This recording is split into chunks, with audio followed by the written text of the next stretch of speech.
मैं अमितेश सर आप सभी प्रिय विद्यार्थियों का रियांस कंपटीशन क्लास में स्वागत करता हूँ। हम लोग पढ़ रहे हैं इसमें संविधान सभा। इस संविधान सभा को होना बड़ी ज़रूरी है। हर जगह भी जब आदमी एकजुट होता है तो एक सभा का बैठक कर देता है, उसमें बात विचार होता रहता है, विमर्श। चूँकि ये सब चाय की दुकानें पर सबसे ज़्यादा होती हैं, तो हम लोग पढ़ रहे थे संविधान सभा। संविधान सभा में हम लोग ये पढ़े थे कि जब भारत स्वतंत्र नहीं हुआ था, जब भारत और पाकिस्तान का बंटवारा नहीं हुआ था, चूँकि भारत स्वतंत्र नहीं हुआ था, तो उस समय संविधान सभा के सदस्यों की संख्या कुछ और थी, और जो विभाजन हो गया तो अब संविधान सभा के सदस्यों की संख्या कुछ और थी। जब भारत जब स्वतंत्र नहीं हुआ था तो उस समय संविधान सभा के सदस्यों की संख्या कुल कितनी थी? 389 थी। इसको हम लोग पढ़ चुके थे, अलग अलग डिवाइड कर चुके थे। जब स्वतंत्र हो गया, जब ये स्वतंत्र हुआ तब उस समय कितने थे? 299 थे, जिसमें से 229 देशी रियासत है और 70 देशी रियासत है, 229 ब्रिटिश रियासत थे, 229। यहाँ तक हम लोग देख लिए थे। अब आगे हम लोग देखते हैं, जब ये संविधान सभा की जब ये बैठक हो जाती है, संविधान सभा का प्रथम बैठक, यहाँ से हम लोग देखेंगे संविधान सभा का प्रथम बैठक। तो संविधान सभा का प्रथम बैठक 9 दिसंबर 1946 को होता है। संविधान सभा का प्रथम बैठक कब होता है? संविधान सभा का प्रथम बैठक चाहे ऐसे लिखिए, सबसे पहले लिखिए संविधान सभा।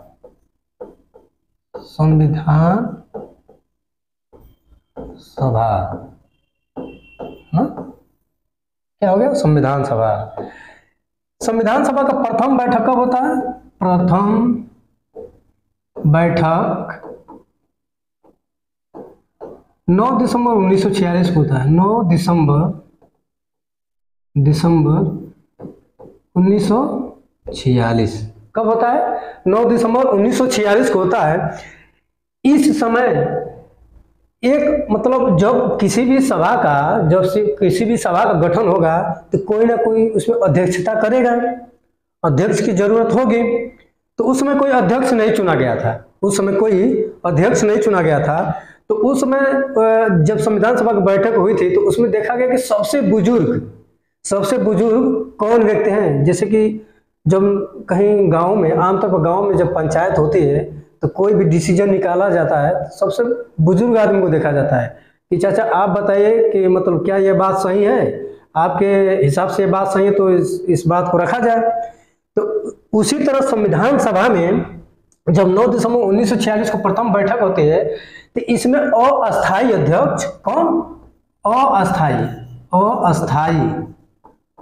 अस्थायी अध्यक्ष डॉक्टर सच्चिदानंद सिन्हा को चुना जाता है। कौन सा? डॉक्टर सच्चिदानंद सिन्हा। किनको चुना जाता है? डॉक्टर सच्चिदानंद सिन्हा को क्या चुना जाता है? अस्थायी अध्यक्ष चुना जाता है। कब? प्रथम बैठक में 9 दिसंबर 1946 को कौन सी बैठक में? प्रथम बैठक होती है, संविधान सभा की प्रथम बैठक होती है। उसमें अस्थायी अध्यक्ष रूप में डॉक्टर सच्चिदानंद को चुना जाता है। फिर आगे ये कार्यक्रम बढ़ता है, ये कार्यक्रम निरंतर चलता रहता है। देखिए संविधान सभा का उसमें 2 काम रहता है। जब स्वतंत्र हो जाता है भारत तो संविधान सभा के 2 काम होता है। एक तो संविधान बनाने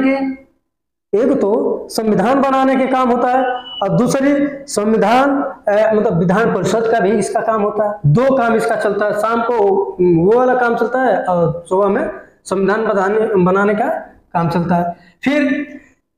फिर एक बैठक होती है 11 दिसंबर 1946 को। 11 दिसंबर 1946 को प्रथम मतलब द्वितीय बैठक होती है 11 दिसंबर 1946 को। इसमें अस्थायी अध्यक्ष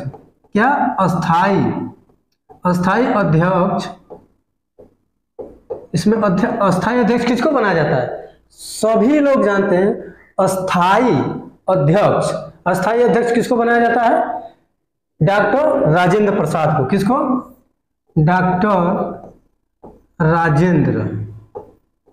राजेंद्र प्रसाद। इस बात को तो सभी लोग जानते हैं कि 11 दिसंबर 1946 को जब बैठक होती है तो उसमें अस्थाई अध्यक्ष डॉक्टर राजेंद्र प्रसाद को बनाया जाता है ना, डॉक्टर राजेंद्र प्रसाद को बनाया जाता है। फिर डॉक्टर राजेंद्र प्रसाद को बनाया जाता है और इसमें एक उप अध्यक्ष बनाए जाते हैं। ये क्वेश्चन पूछा था कि जब अस्थायी अध्यक्ष इनको बनाया गया था तो उप अध्यक्ष कौन थे? तो एच.सी. मुखर्जी थे। कौन थे? इसमें एक उप अध्यक्ष थे,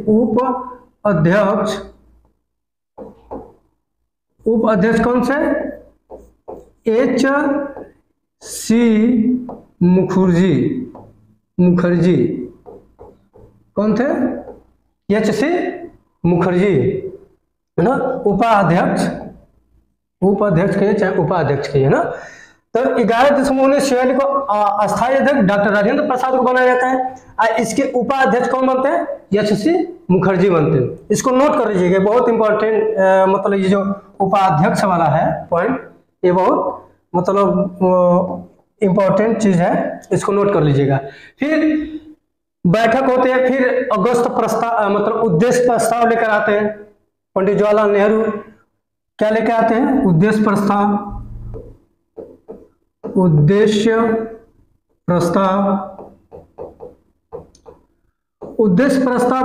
लेकर आते हैं? 13 दिसंबर 1946 को। कब लेकर आते हैं? 13 दिसंबर 1946 को। कब लेकर आते हैं? 13 दिसंबर 1946 को लेकर आते हैं। कौन लेकर आते हैं? जे.एल. नेहरू है ना। यानी कि उद्देश्य प्रस्ताव 13 दिसंबर 1946 को लेकर आते हैं। कौन लेकर आते हैं? पंडित जवाहरलाल नेहरू।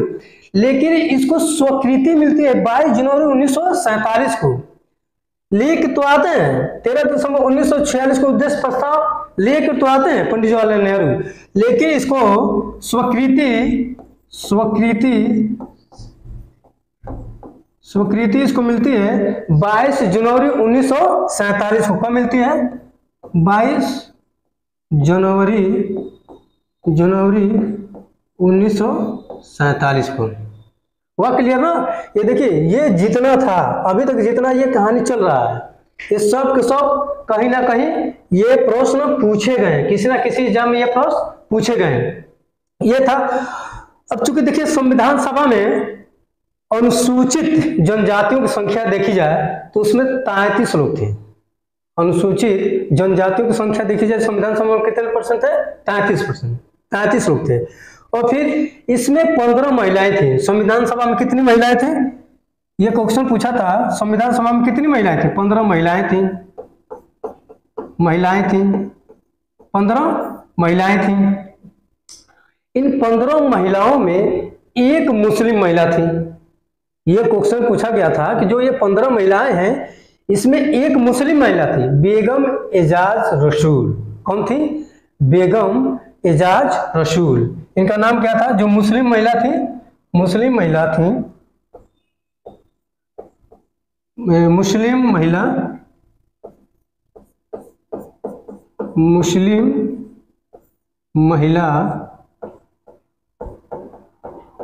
थी? बेगम एजाज रसूल। इसको लिख लीजिएगा, इसको नोट कर लीजिएगा। बेगम एजाज रसूल है ना। जो मुस्लिम महिला थी कौन थी? बेगम एजाज रसूल थी। इसको नोट कर लीजिएगा कॉपी में कि संविधान सभा में कुल कितनी महिलाएं थी? 15 थी, जिसमें से एक ही मुस्लिम महिला थी, बेगम एजाज रसूल थी। अब इसका क्या होता है? संविधान सभा के कुछ अलग अलग मतलब संविधान सभा के कुछ कार्य भी होते हैं। इसमें संविधान सभा के कुछ ऐसे कार्य भी होते हैं, जैसे कि 22 जुलाई 1947 को राष्ट्रध्वज को अपनाया जाता है। कब? 22 जुलाई 1947 को क्या किया जाता है? राष्ट्रध्वज को अपनाया जाता है। राष्ट्रध्वज को अपनाया जाता है। राष्ट्रध्वज को अपनाया जाता है। थोड़ा सा मेरी राइटिंग खराब है, इसको थोड़ा सा विशेष ध्यान दीजिएगा। यानी कि 22 जुलाई 1947 को राष्ट्र ध्वज को क्या किया जाता है, अपनाया जाता है। इसी समय 24 जनवरी 1950 को राष्ट्रगान और राष्ट्रगीत दोनों को भी अपनाया जाता है। यानी कि 24 जनवरी 1950 को राष्ट्रगीत को भी अपनाया जाता है और राष्ट्रगान को भी अपनाया जाता है। कमेंट बॉक्स में बताइएगा कि जो ये राष्ट्र ध्वज था इसका डिजाइन कौन तैयार किए थे, राष्ट्र ध्वज का डिजाइन कौन तैयार किए थे। और फिर क्या होता है, 24 जनवरी 1950 को 24 जनवरी 1950 को राष्ट्रगीत और राष्ट्रगान को अपनाया जाता है। कौन? राष्ट्रगीत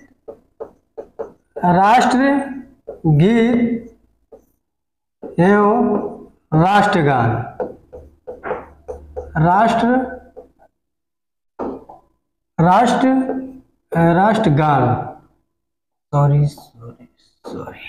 राष्ट्रगान, यानी कि इन दोनों को अपनाया जाता है। राष्ट्रगीत और राष्ट्रगान को अपनाया जाता है 24 जनवरी 1950 को। देखिए यहाँ पर कितने कंटेंट मिल रहे हैं, ये सब परीक्षा में पूछे गए हैं, ये सब के सब परीक्षा में पूछे गए हैं। यानी कि ये सब संविधान सभा कार्य था। एक प्रथम बैठक कब होती है, 9 दिसंबर 1946 को, और अस्थायी अध्यक्ष के रूप में डॉक्टर सचिदानंद सिन्हा। फिर से 11 दिसंबर 1946 को बैठक होती है संविधान सभा की, इसमें अस्थायी अध्यक्ष डॉक्टर राजेंद्र प्रसाद को बनाया जाता है और उपाध्यक्ष एच सी मुखर्जी बनते हैं। फिर 13 दिसंबर 1946 को उद्देश्य प्रस्ताव पंडित जवाहरलाल नेहरू लेकर आते हैं, लेकिन उसको स्वीकृति मिलती है 22 जनवरी 1947 को। जो उद्देश्य प्रस्ताव पेश करते हैं उसको स्वीकृति कब मिलती है, तो 22 जनवरी 1947 को, 22 जनवरी 1947 को। फिर क्या होता है, इसमें संविधान सभा में कुल 15 महिलाएं होती हैं, संविधान सभा में कुल 15 महिलाएं होती हैं, जिसमें से एक मुस्लिम महिला होती हैं, बेगम एजाज रसूल होती हैं। फिर 22 जुलाई 1947 को राष्ट्र ध्वज को अपनाया जाता है। कब? 22 जुलाई 1947 को राष्ट्र ध्वज को अपनाया जाता है। फिर 24 जनवरी 1950 को राष्ट्रगीत और राष्ट्रगान को अपनाया जाता है। यहां तक क्लियर हुआ। अब इसमें चलते हैं, कुछ देखते हैं कि कुछ समितियां हैं, इसमें कुछ समितियां हैं, छोटी बड़ी कुछ समितियां हैं, लेकिन इसमें सबसे जो मतलब सबसे मजबूत कहा जाए और सबसे मतलब कार्य करने वाली समिति थी प्रारूप समिति। कौन थी? प्रारूप समिति थी, जिसके संवैधानिक सलाहकार BN राव को बनाया गया था। जिसका संवैधानिक सलाहकार किसको बनाया गया था? BN राव को बनाया गया था। ये इनके दिमाग में आया। प्रारूप समिति 29 अगस्त 1947 को बनाया गया था, मतलब इसका पूरा स्ट्रक्चर तैयार किया गया। स्ट्रक्चर कौन तैयार किया था? BN राव तैयार किए थे। कौन तैयार किए थे? BN राव। जिसके अध्यक्ष को किसको बनाया गया? जिसके अध्यक्ष डॉक्टर भीमराव अंबेडकर को बनाया गया, यानी बाबा साहब को इसका अध्यक्ष बनाया गया। क्योंकि ये ऐसी समिति थी ना, समझिए कि ये संविधान सभा की एक रीढ़ की तरह थी, एक रीढ़ की हड्डी थी। जैसे कि शरीर में हमारे रीढ़ की हड्डी ना हो तो हमारा शरीर इधर की उधर हो जाएगा, उसी तरह ये जो प्रारूप समिति थी ये संविधान सभा की एक रीढ़ की हड्डी थी। समझिए कि इसी से सब काम किया गया। थोड़ा सा इसमें हम देखते हैं को सबसे पहले प्रारूप समिति कब बन के आए? 29 अगस्त 1947 को। इसका संवैधानिक सलाहकार कौन थे? तो BN राव थे। फिर इसके अध्यक्ष कौन थे? तो डॉक्टर भीमराव अंबेडकर जी थे। देखिए क्वेश्चन ऐसे पूछता है कि प्रारूप समिति में कुल कितने सदस्य थे? प्रारूप समिति में कुल कितने सदस्य थे? तो कुल कितने हैं? 1 2 3 4 5 6 7। कुल कितने हैं, है ना? कुल कितने हैं? 7 हैं। कुल कितने हैं प्रारूप समिति में? कुल कितने सदस्य हैं? प्रारूप समिति में कुल कितने सदस्य हैं? 7 हैं। प्रारूप समिति में कुल कितने सदस्य हैं? 7 हैं, जिसमें जिसका अध्यक्ष कौन है? डॉक्टर भीमराव अंबेडकर जी है। और फिर क्वेश्चन ऐसे पूछा था, कई बार परीक्षा में पूछा गया प्रारूप समिति में कुल कितने सदस्य हैं, तो कुल कितने सदस्य हैं, 7 हैं। फिर क्वेश्चन घुमाएगा प्रारूप समिति में और जब अध्यक्ष को छोड़ दिया जाए तो कुल कितने सदस्य हो जाएंगे, तो 6 हो जाएंगे। तो देखिए इसके अध्यक्ष कौन थे, डॉक्टर भीमराव अंबेडकर जी थे। फिर एन गोपाल स्वामी अयंगर थे, एन गोपाल स्वामी अयंगर थे। फिर अल्लादीन कृष्णा स्वामी अय्यर थे। फिर के एम मुंशी थे। फिर सैयद मोहम्मद सादुल्लाह थे, सैयद मोहम्मद सादुल्लाह थे। और ये बी एल मित्र जो थे, इनकी तबीयत खराब हो जाने के कारण ये त्याग पत्र दे देते हैं और इनके जगह पर एन माधवन राव आ जाते हैं, एन माधवन राव की नियुक्ति की जाती है। तो क्वेश्चन पूछ देगा बी एल मित्र की जगह पर किन की नियुक्ति की जाती है, तो एन माधवन राव की नियुक्ति की जाती है। फिर डेपी खितान जी जो है, इनकी मृत्यु हो जाती है, इनकी मृत्यु हो जाती है। तो इनकी जगह पर कौन आ जाते हैं, टी कृष्णामाचारी। कौन आते हैं, टी कृष्णामाचारी आ जाते हैं किनके जगह पर, डेपी खितान की जगह पर। यानी कि डेपी खितान का मतलब तबीयत खराब हो जाने के कारण मृत्यु हो जाती है, इनकी जगह पर टी कृष्णामाचारी आ जाते हैं। हुआ के लिए अब इसके आगे थोड़ा हम देखते हैं, इसके आगे हम देखते हैं अन्य समितियां।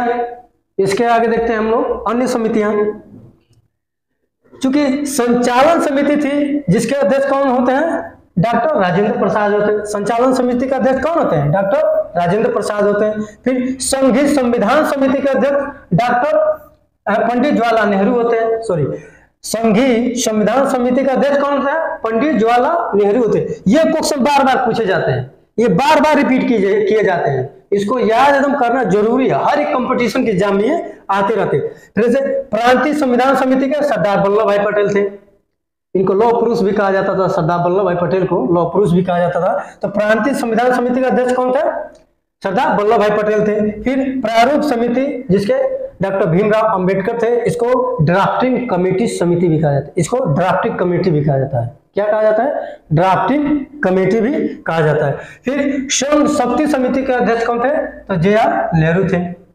संघ शक्ति समिति का अध्यक्ष कौन थे, तो जे.आर. नेहरू थे। फिर मौलिक अधिकार एवं अल्पसंख्यक, मौलिक अधिकार अलग है और अल्पसंख्यक क्या है, अलग है।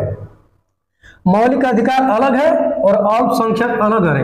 इन दोनों का अध्यक्ष कौन थे, सरदार वल्लभ भाई पटेल थे, सरदार वल्लभ भाई पटेल थे। देखिए सरदार वल्लभ भाई प्रांतीय संविधान समिति और मौलिक अधिकार और अल्पसंख्यक समिति, इन तीनों का अध्यक्ष कौन थे, सरदार वल्लभ भाई पटेल थे। फिर राष्ट्र ध्वज तदर्थ समिति, राष्ट्रध्वज तदर्थ समिति के अध्यक्ष डॉक्टर राजेंद्र प्रसाद थे।